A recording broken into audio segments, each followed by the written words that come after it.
అధ్యక్ష నమస్కారాలు అధ్యక్ష, ధన్యవాదాలు. గౌరవ సభ్యులు బోండా ఉమామహేశ్వరరావు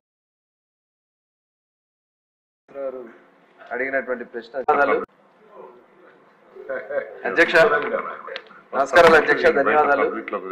గౌరవ సభ్యులు బోండా ఉమామహేశ్వరరావు అడిగినటువంటి ప్రశ్న అధ్యక్ష, అంటే వారు అడిగింది బ్రేవరీస్ మైక్రో బ్రేవరీస్ గురించి అడిగారు అధ్యక్ష. ఈ బ్రేవరీస్ మైక్రో బ్రేవరీస్ గురించి ముందు నేను సమాధానం చెప్పినాక మిగతా విషయాలను కూడా చెప్తాను అధ్యక్ష. ఈ బ్రేవరీస్ అనేది అది ఒక ఎక్కువ లార్జ్ ప్రొడక్షన్ చేసే బ్రాండ్స్ కొన్ని బ్రేవరీస్ ఉంటారు అధ్యక్ష. మైక్రో బ్రేవరీస్ అంటే ఎక్కడన్నా ఒక రెస్టారెంట్లోనో లేకపోతే ఒక బార్లోనే పెట్టేదాన్ని అక్కడే ప్రొడక్షన్ చేసి లైవ్గా ఇచ్చేదాన్ని మైక్రో బ్రేవరీ అంటారు అధ్యక్ష. దీనికి సంబంధించి లాస్ట్ 5 సంవత్సరాల్లో బ్రేవరీలు అయితే ఎవరు పర్మిషన్ ఇవ్వలేదు అధ్యక్ష. అట్లాగే మైక్రో బ్రేవరీలకు పర్మిషన్ ఇచ్చారు. అవి కూడా Mrs proprietor brewery LLP Nellore 2/8/2021లో, మిస్సెస్ శ్రీ లక్ష్మీ సాయి ఎంటర్ప్రైజెస్ రాజమండ్రి 2/8/2021లో, Mrs Binge breweries private limited Vijayawada 2/8/2021లో, Mrs Hangover brewery Vijayawada 23/12/2021లో, Mrs Ant Hill brewing micro brewery 19/1/2024లో ఇవ్వడం జరిగింది అధ్యక్ష.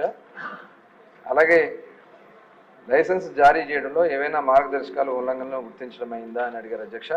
ఇప్పుడు దాని మీదే ప్రజెంట్ అయితే ఇంకా డీప్గా వెళ్ళాల్సి అధ్యక్ష, డీటెయిల్గా ఎంక్వైరీ చేయాల్సినటువంటి పరిస్థితి ఉంది. అంటే ఒక్క బ్రేవరీసే కాదు, డిస్టరీస్ కానీ ఇవన్నీ కూడా చాలా డీటెయిల్గా వెళ్ళాల్సింది ఉంది. అలాగే చర్యల గురించి అడిగారు అధ్యక్ష. మొన్ననే గౌరవ ముఖ్యమంత్రి గారు వైట్ పేపర్ కూడా సభకి ఆ రోజు చర్చ కూడా పెట్టడం కూడా జరిగింది అధ్యక్ష. ఆ చర్చలో చాలా డీటెయిల్గా ఇచ్చారు అధ్యక్ష, ఏ రకంగా వాళ్ళు అవినీతి చేయడానికి కార్యక్రమాలు. ఎందుకంటే ప్రజలకి దీని మీద కొంతమంది ఆల్రెడీ ఎడిక్ట్ అయిపోయింటారు అధ్యక్ష. దాని మీద కంపల్సరీ దాని అందుబాటులో ఏది ఉంటే అది వాళ్ళు తీసుకుంటారు. ఎందుకంటే ఉదయం నుంచి సాయంత్రం వరకు కష్టపడతారు, సాయంత్రం వచ్చిన తర్వాత ఎంతో కొంత తీసుకోవడం వాళ్ళకి అలవాటు ఉంటుంది అధ్యక్ష. దాన్ని ఆసరాగా తీసుకుని గత ప్రభుత్వంలో గౌరవ ముఖ్యమంత్రి మరి ఆనాడు ఉన్నటువంటి జగన్మోహన్ రెడ్డి గారు దీన్ని ఏ రకంగా వ్యవస్థలన్నీ భ్రష్టు పట్టించాలో కూడా చాలా డీటెయిల్గా మొన్న మరి ఉమామహేశ్వరరావు ఆ రోజున ఉన్నారేమో డీటెయిల్గా చెప్పారు అధ్యక్ష. ఎక్కడి నుంచి దాన్ని ఎలా ఏ రకంగా వాళ్ళు కొలగొట్టారనేది గౌరవ ముఖ్యమంత్రి గారు సభకి చెప్పడం కూడా జరిగింది అధ్యక్ష. ఇది చాలా చాలా చాలా దుర్మార్గంగా వాళ్ళు చేశారు అధ్యక్ష. అట్లాగే బీర్ కంపెనీలు కూడా గతంలో ప్రొడక్షన్ కూడా తగ్గించారు అధ్యక్ష. ఎందుకంటే బీర్ గురించి ముందు చెప్తాను, తర్వాత మిగతా విషయాలు చెప్తాను. ప్రొడక్షన్ కెపాసిటీలు కూడా వాళ్ళకు ఉన్నటువంటి కెపాసిటీలు మెయిన్ యూబీ యునైటెడ్ బ్రేవరీస్ అనే వాళ్ళది అది చాలా ఇంటర్నేషనల్ కంపెనీ అధ్యక్ష. అట్లాగే ఆరిటోస్ బ్రూవరీ, ఎస్ఎన్జి బ్రూవరీ, ఈ 3 గతంలో ఉండే అధ్యక్ష. తర్వాత ఈ 5 సంవత్సరాల్లో ఇవి కాకుండా వాళ్ళు ఇష్టం వచ్చినట్లు వేరు వేరు బ్రాండ్ల పేర్లు పెట్టేసి వీటిని అన్నిటి కూడా కొల్లగొట్టుకుని బయట నుంచి తీసుకొచ్చి వాళ్ళందరూ కూడా మరి ఆ బీర్లన్నీ కూడా పనికిరాని బూమ్ మీరు అందరూ కూడా నమ్మన్నా అధ్యక్ష. ఒక రాజా మాస్టర్ అని చెప్పి ఒక డాన్స్ మాస్టర్ కూడా ఇదిగో బూమ్ బీర్ తాగుతున్నా తేడాగా ఉందన్నట్టు 2 రోజులు చచ్చిపోయాడు అధ్యక్ష. ఆయన ఆ వీడియో కూడా మనం ఆ రోజున చెప్పడం జరిగింది. నేను తాగుతున్నాను, ఆంధ్ర వస్తే ఎందుకంటే నాకు వేరే దొరకట్లేదు కాబట్టి తాగుతున్నాను కాబట్టి నాకు ఏదన్నా జరగవచ్చు అన్నాడు. 3 రోజులు అలాగే చనిపోవడం జరిగింది అధ్యక్ష. ఇలాంటివి చాలా చెప్పుకోలేనటువంటి దారుణాలు చాలా జరిగినాయి అధ్యక్ష. ఇలాంటిది బీర్ సేల్ కూడా పడిపోయింది అధ్యక్ష. 50% సేల్ 2018-19 లాస్ట్లో చూసుకున్నట్టయితే ఉన్న సేల్కి ఇప్పుడు ఉన్నటువంటి సేల్ 50% పడిపోయింది. ఎందుకంటే యువత ఎక్కువగా బీర్ని లైక్ చేస్తారు అధ్యక్ష. అది ఆ బీర్ని వీళ్ళు చేయటం వల్ల అంటే రేటు పెంచేశారు, 250-300 రూపాయల రేట్లు పెంచేయటం వల్ల ఆ బీర్ తాగలేక గంజాయి మీద పడిపోయారు అధ్యక్ష యువత అంతా. మొత్తం ఆ గంజాయి మీదకి వెళ్ళిపోవడం వల్ల టోటల్ యూత్ అంతా వాళ్ళ ఆరోగ్యాలు పోయినాయి, కుటుంబాలు పోతున్నాయి, మొత్తం దారుణాలు పెరిగిపోతున్నాయి, క్రైమ్ పెరిగిపోయింది. ఇవన్నీ కూడా మరి బీర్ వల్ల జరుగుతుంది అధ్యక్ష. అట్లాగే మొన్న గౌరవ ముఖ్యమంత్రి గారు చెప్పినటువంటి విషయంలో చాలా డీటెయిల్గా వారు చెప్పడం జరిగింది అధ్యక్ష. బ్రెవరీని కానీ డిస్టిలరీని కానీ వాళ్ళు కబ్జా చేసేసారు అధ్యక్ష. ఆ డిస్టిలరీలో వాటన్నిటి కూడా కబ్జా చేసేసి వాళ్ళకి కావాల్సినటువంటి కొత్త బ్రాండ్ సృష్టించి అవన్నీ కూడా కెమికల్ అనాలిసిస్ ఇవన్నీ కూడా చేయాల్సినటువంటి పరిస్థితి ఉంది. అవన్నీ కూడా వాళ్ళ చేతుల్లోకి లాగేసుకుని, ఆ వ్యవస్థనంతా వాళ్ళ చేతుల్లోకి లాగేసుకుని వాళ్ళు చెప్పినటువంటి బ్రాండ్లే షాపులు అమ్మాలి. Government outlets. ముఖ్యమంత్రి గారు ఏం చెప్పారు? నేను రాబోయే కాలంలో సంపూర్ణ మద్యపాన నిషేధం అన్నారు అధ్యక్ష ఎన్నికల ప్రచారంలో ఊరు వెళ్ళినప్పుడు. కానీ అది చెప్పకుండా గవర్నమెంట్ వచ్చిన వెంటనే దశల వారీగా నేను మద్య నిషేధం చేస్తానని చెప్పారు. దశల వారీగా మద్య నిషేధం చేస్తానని చెప్పి రేట్లు పెంచితే తాగడం తగ్గిస్తారు, కేవలం 5 స్టార్ హోటల్స్కే పరిమితం చేస్తానని చెప్పి ముఖ్యమంత్రి గారు ఆ రోజున ఆనాడు ఉన్నటువంటి జగన్మోహన్ రెడ్డి గారు చెప్పడం జరిగింది అధ్యక్ష.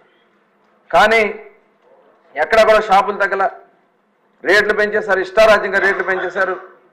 దాని ద్వారా ఎన్డీపీ వచ్చేసింది.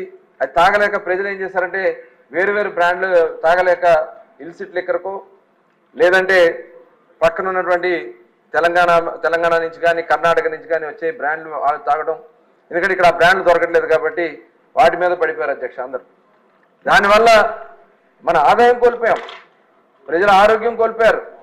ఈ ఇల్సిట్ లిక్కర్ తాగడం వల్ల మనం చూసాం జంగారెడ్డిగూడెంలో దాదాపు 25 మంది ఈ నాటు సారా తాగి చనిపోవడం జరిగింది అధ్యక్ష. ఆనాడు మరి ముఖ్యమంత్రిగా ఉన్నటువంటి చంద్రబాబు నాయుడు గారు మేమందరం కూడా కలిసి అక్కడికి వెళ్ళి చూస్తాం జరిగింది. చాలా చిన్న చిన్న పనులు చేసుకోండి, చిన్న వయసులో చనిపోయారు అధ్యక్ష. అవన్నీ కూడా ఇవాళ గత ప్రభుత్వంలో జగన్మోహన్ రెడ్డి గారు తన స్వార్థం కోసం, ఎందుకంటే డిపార్ట్మెంట్ని కూడా చిన్నాభిన్నం చేశారు అధ్యక్ష. సెబ్ అని పెట్టి 70% ఎక్సైజ్ డిపార్ట్మెంట్లో ఉన్న వాళ్ళందరినీ తీసుకెళ్లి సెబ్ అని పెట్టి 70% వాళ్ళకి సెబ్లో పెట్టేసి ఎక్సైజ్ డిపార్ట్మెంట్లో అసలు ఎన్ఫోర్స్మెంట్ అనేది లేకుండా చేశారు. షాపుల్లో వాళ్ళ ఇష్టారాజ్యంగా అమ్ముకునే దానికోసం ఎవరన్నా వెళ్ళి మళ్ళీ అక్కడ ఎన్డీపీ తీసుకొచ్చి బెల్ షాపులో పెట్టి అమ్మిచ్చేయడం. ఇవాళ మనం చూసే అధ్యక్ష, మీరు ఆ ప్రెజెంటేషన్లో వినే ఉంటారు, 99,000 కోట్ల రూపాయలు క్యాష్ ట్రాన్సాక్షన్ జరిగింది అధ్యక్ష ఎక్సైజ్ డిపార్ట్మెంట్లో. మొత్తం క్యాషే. ఈ క్యాష్ అంతా ఎక్కడికి వెళ్ళింది? ఇదంతా కూడా సమగ్రంగా విచారణ జరగాల్సినటువంటి అవసరం ఉంది అధ్యక్ష. ఎక్కడా కూడా ఇవాళ చూసాం చిన్న బడ్డీ కొట్టుకి వెళ్ళినా లేకపోతే చిన్న చిన్న పచారీ షాపులకి వెళ్ళినా డిజిటల్ పేమెంట్స్ తీసుకుంటారు అధ్యక్ష. గూగుల్ పేనో లేకపోతే ఫోన్ పేనో ఇలా డిజిటల్ ట్రాన్సాక్షన్స్ ఉంటాయి. కానీ ఇక్కడ వైన్ షాపుల మటుకు ఎటువంటి ట్రాన్సాక్షన్స్, ఓన్లీ క్యాష్ మాత్రమే ట్రాన్సాక్షన్ ఉంటుంది. ఇలా చాలా చాలా అవినీతి కార్యక్రమాలు జరిగినాయి. ముఖ్యంగా ఆరోగ్యం పోయింది అధ్యక్ష. చాలామంది చనిపోయారు, చాలామంది కిడ్నీలు పోయినాయి, లివర్లు పోయినాయి, చివరికి పెరాలసిస్ స్ట్రోక్లు వచ్చి ఇవాళ మంచానికి పరిమితమైన వాళ్ళు చాలామంది ఉన్నారు అధ్యక్ష. ఇవన్నీ కూడా కేవలం వీళ్ళు తీసుకొచ్చినటువంటి పనికిరానటువంటి బ్రాండ్ల వల్ల వీళ్ళు నష్టపోయారు. ఇవాళ మళ్ళీ దాన్ని సక్రమంగా నడిపించాల్సినటువంటి బాధ్యత ఉంది. కాబట్టి సమగ్ర విచారణ చేయడం కోసం గౌరవ ముఖ్యమంత్రి గారు మొన్న సభలో క్లియర్గా చెప్పారు అధ్యక్ష. సిబిసిఐడి ఎంక్వైరీ చేసి ఎవరైతే దీంట్లో బాధ్యులు ఉన్నారో ఒక్కరు కూడా వదలని చెప్పి ముఖ్యమంత్రి గారు చెప్పడం జరిగిందని కూడా ఈ సందర్భంగా తెలియజేస్తున్నాం అధ్యక్ష. అవసరమైతే ఈడీ కూడా వేయడానికి కూడా ప్రభుత్వం సిద్ధంగా ఉందని కూడా ఈ సభ ద్వారా తెలియజేస్తున్నాం అధ్యక్ష. అధ్యక్ష, మంత్రివర్యులు చెప్పినటువంటి చాలా అంశాలు మన సీఎం గారు చెప్పినాయి అధ్యక్ష. ఇప్పుడు